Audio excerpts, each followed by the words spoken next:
Selamat datang di berita akhir pekan. Gue adalah host baru dari program ini. Tadi gue udah bilang, gue bilang fokus di sneakers aja, gue bilang gitu. Biar gue yang bacain berita gitu ya kan. Gue bilang ke Kevin juga, Vin, lo mendingan cari jodoh men. Gue bilang kan kayak lo udah umur berapa gitu.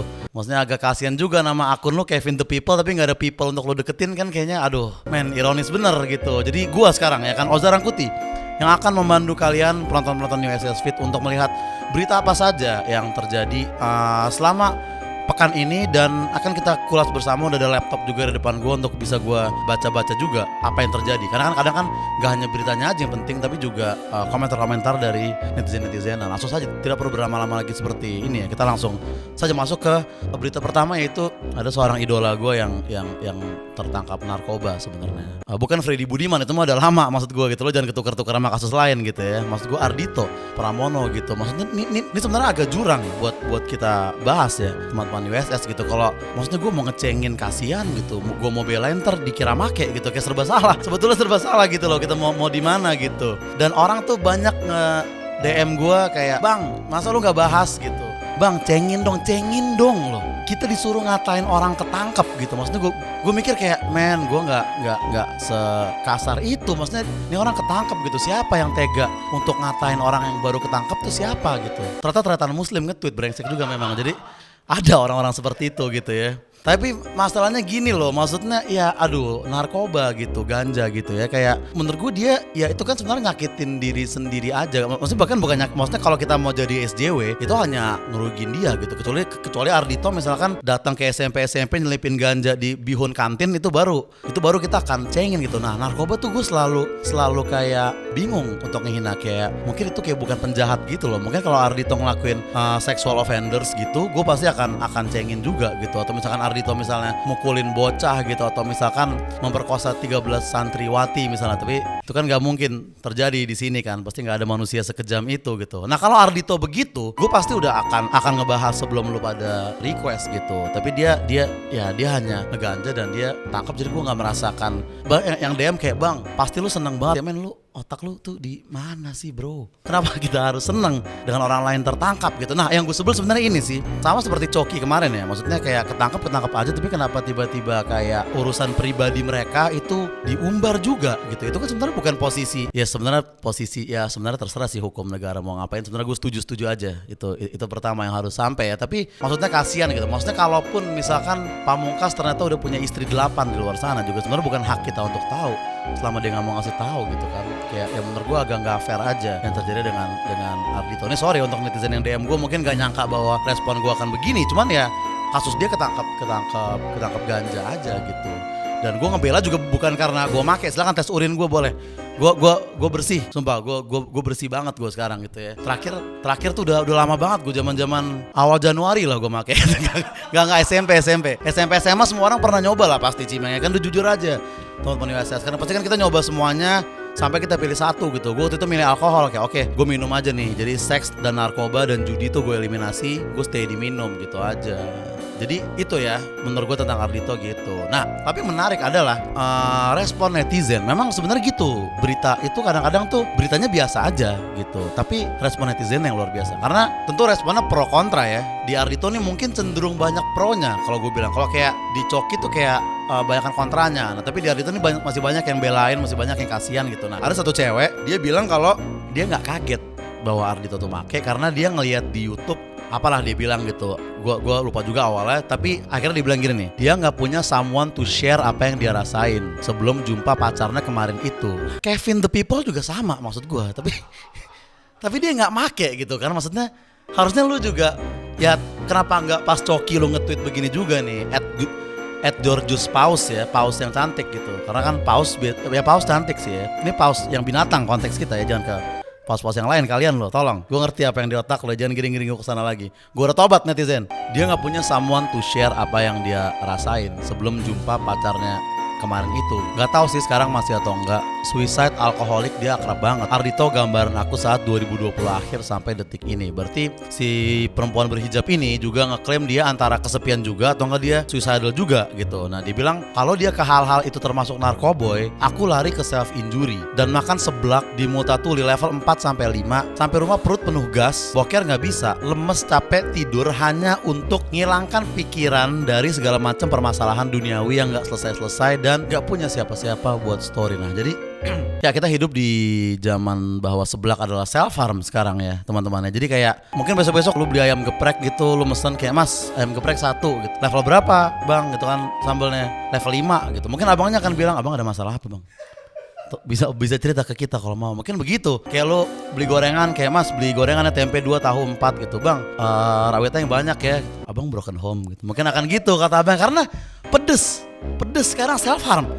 Teman-teman, pedes sekarang adalah self injury dan makan pedes sekarang adalah suicidal gitu ya. Gue juga gak ngerti sebenarnya apa angle-nya si George Paus ini. Tapi memang di Twitter langsung banyak yang bilang kayak seblak self harm betul. Dan ada yang setuju. Tapi bener demi seblak sama dengan self harm. Abis makan seblak tenggorokan sakitnya 3 hari bos. Maksudnya lu kalau self harm lu seblak gitu. Ini sebenarnya penghinaan juga sih untuk seblak. Ya tadinya self harm tuh nilai tangan gitu. Sekarang self harm sebatas makan seblak. Kita nggak tahu lagi mungkin di masa depan mungkin mentol ngerokok mentol mungkin suicidal mungkin 3 tahun lagi. Kita nggak tahu kalau misalkan mental netizen semakin melembek ya. Maksudnya bagus sih niatnya untuk membela Ardhito mungkin. Tapi tolonglah seblak tuh bukan self harm juga gitu. Nah, ntar netizen komen nih bang mental orang beda-beda bang gitu. Mungkin lu kuat makan pedes, buat dia tuh pedes tuh udah ekstrim banget gitu. Bang lu jangan jelek-jelekin cewek tuh lu nggak tahu apa yang dia lewatin gitu. Dan sebenarnya gini ya kayak Ardhito nggak punya siapa-siapa untuk dia sharing. Kenapa kok kalau artis tuh seakan-akan tuh stereotipnya gitu ya kayak dia nggak punya temen curhat gitu. Dia terkenal doang tapi dia sebenarnya kesepian gitu. Selalu kayak gitu. Tapi kan kita nggak tahu mungkin Ardhito punya bestie yang nggak dia share ke sosmed, dia punya circle pertemanan yang dia minum bareng kan bisa aja bro gitu, belum tentu menurut gue. Dan seblak itu bukan self harm gitu, sampai rumah perut penuh gas, boker nggak bisa, lemes, capek, tidur tuh bukan self harm, itu sembelit bangsat gitu. Lo harus beli entah apa diapet atau apapun itu bukan self harm, tolong ya. Jadi jangan suicidal gitu. Misalkan kalian memang galau, tidak harus ke menyakiti diri sendiri caranya, dan menyakiti diri sendiri juga bukan dengan seblak gitu. Oke lah, cukup lah itu tentang si seblak ini. Kita masuk ke berita yang agak-agak lebih serius dikit nih ya, karena berita akhir pekan ini kan harus merangkum segala aspek apa aja yang terjadi. Berikutnya, heboh sesajen ditendang. Jadi gue sempat lihat videonya kayaknya sih wilayah habis kena bencana gitu. Ada orang yang tiba-tiba dia ngebuang sesajen ke bawah jurang gitu ya kan. Gue nggak tahu apa motivasinya. Jadi kayak dua orang religius gitu ya. Gue nggak tahu itu dari religi yang mana sebenarnya. Tapi intinya ada 2 orang religius ngebuang sesajen dan diincer gitu karena itu radikalisme. Nah tapi baru banget tadi nih gue baca kayak heboh sesajen ditendang. Kuasa hukum nama orang komentar begini gitu. Gue gak mau menyebut namanya tentunya ya, karena saya sudah tobat teman-teman. Kasus pembuangan sesajen dengan cara ditendang di Gunung Semeru kini menjadi heboh. Polisi pun masih mencari pelaku yang diduga anggota sukarelawan tersebut. Nah kuasa hukumnya bilang gini, harusnya dicari tahu dulu siapa yang naruh tuh sesajen. Apakah yang naruh sesajen itu muslim atau bukan? Emang ada ya muslim yang kerjanya naruh sesajen agama lain di tempat-tempat gitu? Kayaknya nggak mungkin gitu menurut gue. Dan nggak tahu ya, mungkin kepercayaan orang beda-beda gitu.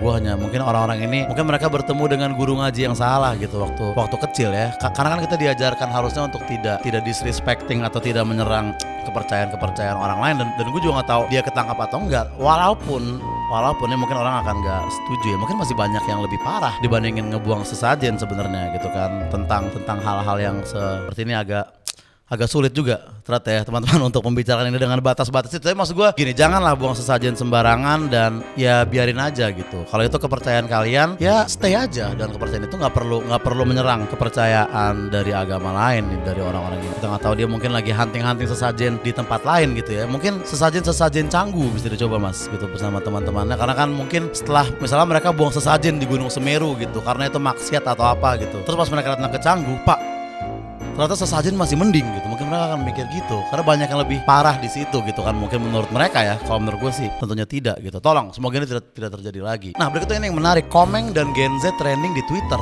Kali ini masalah apa? Nah jadi gini ya, ini karena gue udah tahu beritanya nih, sebenarnya gue nggak harus baca lagi ya. Jadi yang terjadi tuh Komeng ngejokes kayak gini, dia sama Marcel gue lihat di Twitter. Dia lagi sketsan sama Marcel sama ada cewek gitu, nggak tahu siapa. Komeng dari bapaknya. Terus si cewek ini kayak masuk ke WC gitu, Komeng mau ngintip. Nah kata Marcel, bapak ngapain pak? Nah kata Komeng, anak cewek saya kasihan pak, nanti ada yang ngintip, daripada diintip orang mendingan saya yang ngintip gitu ya. Jokes Komeng seperti biasa kan, yang sudah kita tonton sejak tahun 90-an gitu. Dan menurut kita ya udahlah itulah Komeng gitu. Tapi menurut Gen Z itu mungkin verbal sexual harassment dan toxic masculinity dan apa mungkin body shaming mungkin, atau kayak gaslighting juga mungkin, atau kayak mungkin pervert juga. Jadi kayak udah kena banyak pasal moral Komeng bagi Gen Z. Nah ada satu cewek yang barusan denger orang lawak di TV kayak gitu, dan gue juga nggak tahu nih karena fotonya di cut ya, tapi memang Komeng itu dia kayak pengen kena cancel culture di Twitter oleh Gen Z. Gini loh Gen Z, emang kalian maunya siapa yang tayang di TV nasional? Apa ganteng review saldo yang kalian mau tonton di TV nasional setiap hari gitu, hah? Atau orang joget pinggul setiap hari di setiap channel? Mungkin itu aman tuh. Atau mungkin itu masih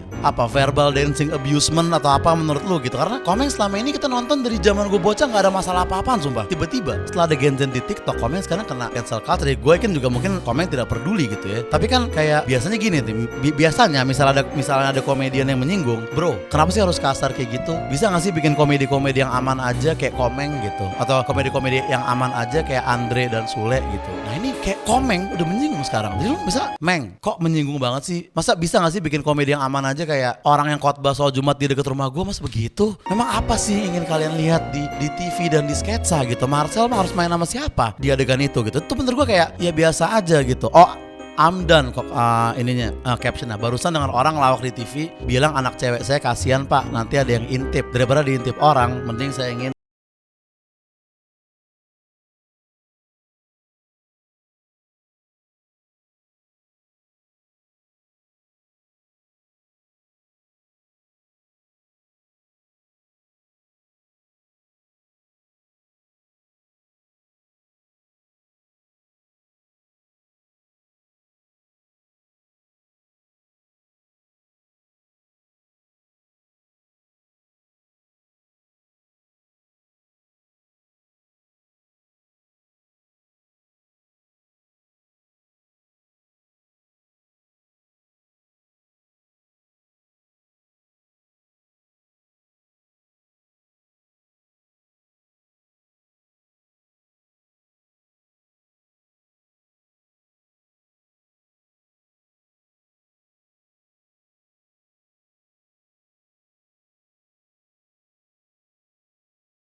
cowok ODGJ ya, karena sekarang kita nggak boleh ngomong gila. Tahu gue, untung Changcuters bikin gila-gilaan di zaman dulu teman-teman. Kalau sekarang itu ODGJ-an bersama.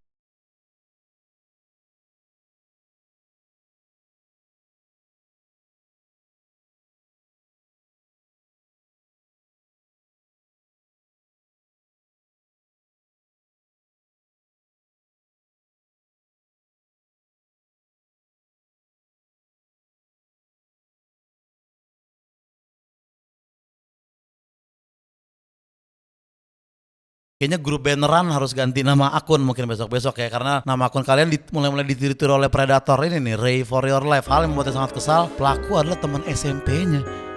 Foto-foto yang dijual pelaku ke akun 18+ itu diambil dari unggahan di akun Instagram pribadinya. Gila sih. Ini sebenarnya serem ya teman-teman. Jadi mungkin berhati-hati aja gitu. Foto kalian bisa diambil sekarang dan dijual dan dia dapat gope. Ia menceritakan pelaku berinisial RR itu tidak hanya menjual foto-foto dirinya tetapi juga nomor teleponnya. Setelah kisah pelecehan seksual itu diunggah, ternyata terungkap bahwa korbannya bukan hanya dirinya saja, melainkan juga beberapa teman lainnya. Jadi ini kayak satu teman SMP yang diem di rumah nge-save-savein foto Instagram yang cakep-cakep di sekolah terus dijual ke akun 18+. Kerja kali kak, kalau mau dapat uang cari yang halal. Dalam slide lainnya terungkap bahwa pelaku menjual foto korban melalui media sosial Twitter. Kacau ya, kayak ini gue gak nyangka sih bisa ada kriminalitas seperti ini gitu. Foto cakep dijual, kok bisa ada yang beli? Tapi emang seseksi apa foto kan dari Instagram anjir? Kalau dulu mungkin ada juga cowok-cowok brengsek yang misalnya di sekitar gue ya, kayak misalnya orang yang gue kenal gitu, dia jadian sama cewek, abis itu selama pacaran dia dikirimin foto-foto seksi atau video-video seksi gitu. Nah pas udah putus disebarin gitu karena dia dendam gitu, karena dia kesel. Nah ini dari Instagram bisa dijual 500.000 gitu. Jadi ya mungkin berhati-hatilah gitu ya, terutama yang suka upload foto-foto seksi. Mungkin ditahan dulu tuh, foto-foto di pantai pakai caption quick getaway ditahan dulu gitu, foto-foto floating breakfast ditahan dulu gitu, video-video mungkin push up di Instastory di fast forward gitu kan biasanya tuh sekarang ngeliatin udel gitu. Nah sekarang mungkin itu bahaya ya, jadi itu harus agak dikip. Tahu tuh ada ya psikopat-psikopat seperti si Ray for Your Life ini gitu.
Untuk selfie setiap hari gitu. Jadi sebenarnya hal yang bagus yang Ghazali lakukan. Mungkin bisa dicicil dari sekarang untuk kalian yang tidak tahu mau berkarir di mana. Selfie lah setiap hari, mungkin 5 tahun lagi Anda bisa dapat miliaran rupiah di NFT ini. Walaupun gue juga sebenarnya belum terlalu tahu tentang dunia NFT ini ya. Katanya untuk, ada yang bilang buat metaverse lah, ada yang bilang buat apa. Walaupun kan sebenarnya kalau kita pikir-pikir, buat apa ada orang punya selfie-nya Ghazali di metaverse gitu. Ada testimoni teman, Mas Sultan ini juga mahasiswa yang kreatif ya, mendapat beasiswa sejak semester 3. Oh, dia memang orang pinter ya. Mungkin ini konsep sebenarnya, justru genius Ghazali Everyday ini ya. Dia masih mahasiswa malah, belum lulus gitu ya. Ya oke, itulah dia tadi debut gue di berita akhir pekan.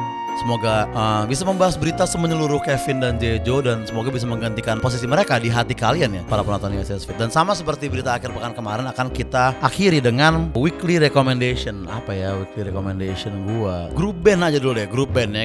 Gua awali debut gua dengan rekomendasi grup band. Jadi ada grup band dari Jatinangor, teman-teman. Ini udah lama sih, dan gue jujur sebenarnya nggak tahu dia masih aktif apa enggak gitu. Namanya El Karmoya, lo bisa cari EL spasi KARMOYA. Jadi dia tuh band Nangor, tapi dia nyanyi bahasa Spanyol gitu, ya kan, kayak loco, luka loco, senervika, metan pran. Ya, nah, tapi plot twistnya itu bahasa Spanyolnya ngasal, teman-teman. Bangsat nggak? Bukan bahasa Spanyol asli, dia kayak asal-asalan bleber aja, yang penting sok Spanyol gitu. Tapi keren banget, dan dia kalau live tuh biarpun dia nggak tahu artinya, tapi kayak pakai ekspresi gitu, kayak wah sepenuh hati banget. Seakan-akan tuh lirik yang dalam gitu. El Karmoya itu keren, kalian keren El Karmoya kalau nonton ini. Untuk penonton USS cobain El Karmoya langsung. Oke.